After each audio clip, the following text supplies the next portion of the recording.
بسم اللہ الرحمن الرحیم۔ السلام علیکم۔ آج ہم پڑھیں گے سورۃ البقرہ، رکوع نمبر 28۔ طلاق دو بار ہیں، پھر یا تو سیدھی طرح عورت کو روک لیا جائے یا بھلے طریقے سے اس کو رخصت کر دیا جائے، اور رخصت کرتے ہوئے ایسا کرنا تمہارے لیے جائز نہیں ہے کہ جو کچھ تم انہیں دے چکے ہو اس میں سے کچھ واپس لو۔ البتہ یہ صورت مستثنی ہے کہ زوجین کو اللہ کے حدود پر قائم نہ رکھ سکنے کا اندیشہ ہو۔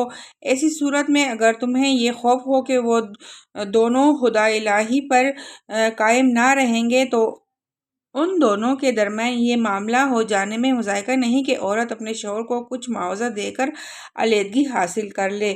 یہ اللہ کی مقرر کردہ حدود ہیں، ان سے تجاوز نہ کرو، اور جو لوگ حدود الہی سے تجاوز کرے وہی ظالم ہیں۔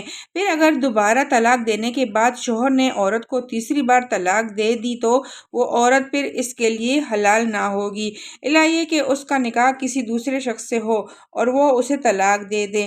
تب اگر پہلا شوہر اور یہ عورت دونوں یہ خیال کرے کہ حدود الہی پر قائم رہیں گے تو ان کے لیے ایک دوسرے کی طرف رجوع کر لینے میں کوئی مذائقہ نہیں ہے۔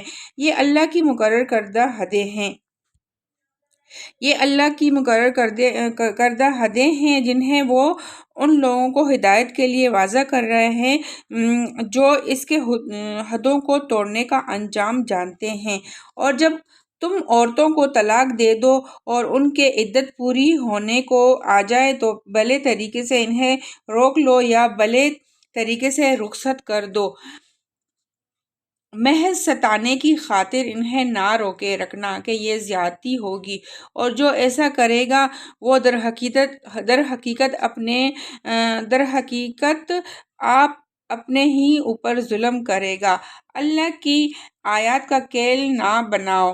بھول نہ جاؤ کہ اللہ نے کس نعمت عظمیٰ سے تمہیں سرفراز کیا ہے۔